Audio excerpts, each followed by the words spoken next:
After 8 seasons, Game of Thrones has finally come to an end in an episode called The Iron Throne. Here are 22 things you might have missed in the series finale.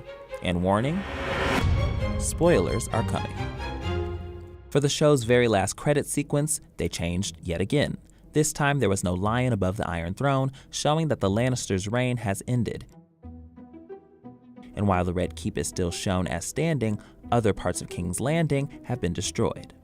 We see a crack in the floor in the credits that we see later in the episode as Tyrion walks through the rubble. Daenerys stands in the ruins of King's Landing overlooking her massive army. The image almost directly mirrors this shot from Lord of the Rings: The Two Towers, as Saruman overlooks his army before commanding them to march to Helm's Deep. Like Daenerys, Saruman also descended into madness. In that speech, she specifically speaks to the Dothraki saying, "You kept all your promises to me. You killed my enemies in their iron suits. You tore down their stone houses. You gave me the 7 kingdoms." She's referring to the original promise Khal Drogo gave Dany's unborn son in season 1.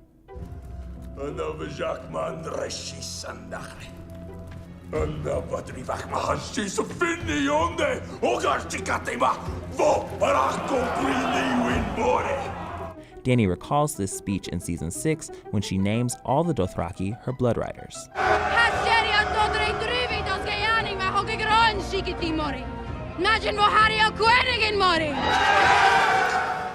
In Tyrion's cell, Jon repeats the words of Aemon Targaryen, the Maester of the Night's Watch. Love is the death of duty. Aemon offered this piece of wisdom when Jon was considering deserting the Night's Watch in order to come to Robb's aid. Sooner or later, in every man's life, there comes a day when it is not easy. A day when he must choose. In retrospect, his words sound pretty prophetic. Dany's premonition in the season 2 finale, Valar Morghulis, finally came to fruition. In it, she walks through a ruined throne room that's blanketed in snow. In episode 6, however, she actually touched the throne. In the vision, she did not. The Lord of the Rings comparisons were plenty. Moments after Jon murders Daenerys, Drogon flies in and in mourning burns the Iron Throne to a crisp. This is yet another instance mirroring Lord of the Rings. As pointed out by Joanna Robinson of Vanity Fair, the Iron Throne is similar to the One Ring, an object of absolute power that is absolutely corrupting. In this instance, Daenerys was like Gollum, looking wide-eyed when she finally obtains what she's been searching for all her life. And then, like the One Ring, the throne is destroyed by fire, melting in front of our eyes, taking Daenerys along with it. As the Starks stand at the King's Landing docks and prepare to go their separate ways, Grey Worm also departs. He's heading towards Noth, which is where Missandei is from, right before the Battle of Winterfell and a few episodes before Missandei's tragic death. Grey Worm tells Missandei that after the war ends, that he would like to leave Westeros and asks her where she would want to go. She responds that she would like to go see Noth again. I'd like to see the beaches again. Grey Worm kept his promise, but had to make the journey alone. The Starks go their separate ways, Jon to the north, Sansa back to Winterfell, and Arya somewhere out west to lands unknown to Westerosi. This was yet another Lord of the Rings parallel. The Return of the King ends with Frodo, Gandalf, and other characters sailing away to the Undying Lands. The 2 big farewells are visual and emotional mirrors of one another. And speaking of which, Arya's had the urge to explore what's west of Westeros since at least season 6, when she had this conversation with the Braavosi actress Lady Crane. Where will you go? Essos is east and Westeros is west. But what's west of Westeros? I don't know. Nobody does. It's where all the maps stop. The edge of the world, maybe. I'd like to see that.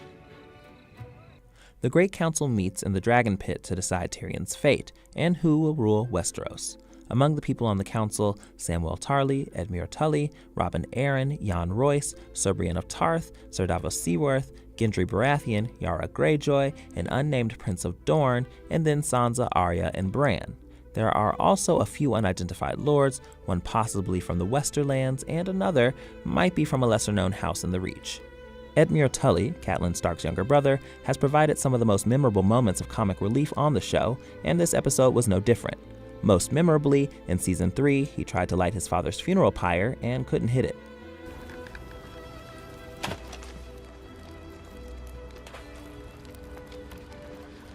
Brienne is the new Lord Commander of the Kingsguard, and she has a raven sigil on her armor representing Bran, the new king.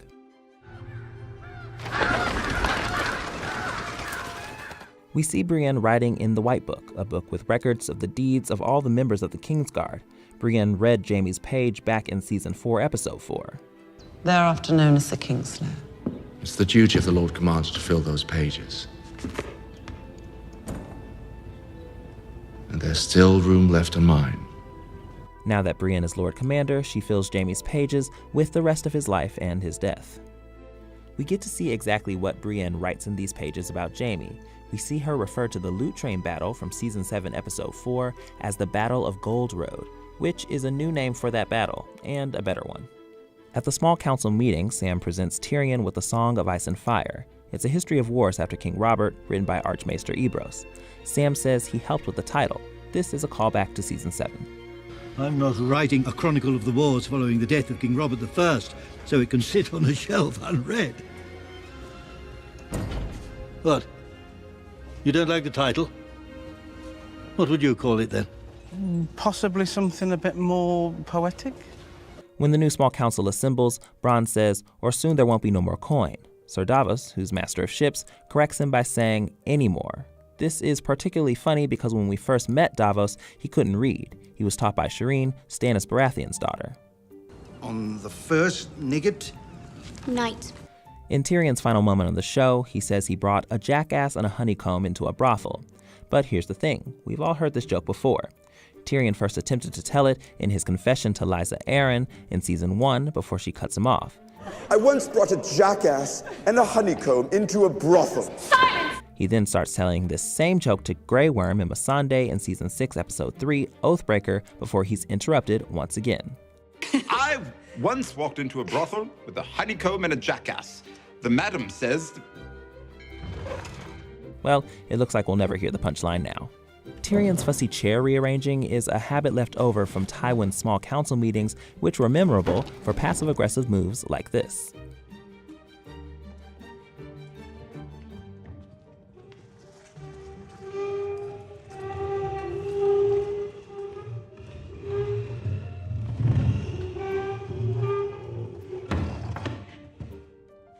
Sansa's coronation dress represents the independence of the North. It has a pattern of a weirwood tree, which grows in the forests up north. The symbolism reminds us just how much she's evolved since longing for the South in Season 1.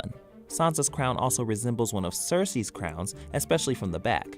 It suggests that Sansa took on the best of Cersei's queenly qualities. A lot of fans voiced their disappointment after Jon parted ways with Ghost in Episode 4 without so much as petting his wolf goodbye.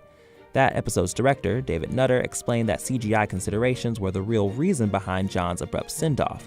Luckily, the visual effects team was able to pull together this last shot of Jon and Ghost's reunion. The final shot of the show is Jon Snow walking off beyond the wall with the wildlings through the woods. The show ends in the exact same place as it began. The pilot episode begins with a group of men from the Night's Watch going beyond the wall, where they encounter dead wildlings and then a White Walker. Now, they are free to walk beyond the wall with no whites or White Walkers in sight. In a mistake seen across the world, a coffee cup accidentally ended up in Season 8, Episode 4, The Last of the Starks. And unfortunately, it happened again. In the finale, during the council meeting, you can spot not one, but 2 water bottles that were left behind. One by Sam, and one by Davos. Did we miss anything? Let us know in the comments.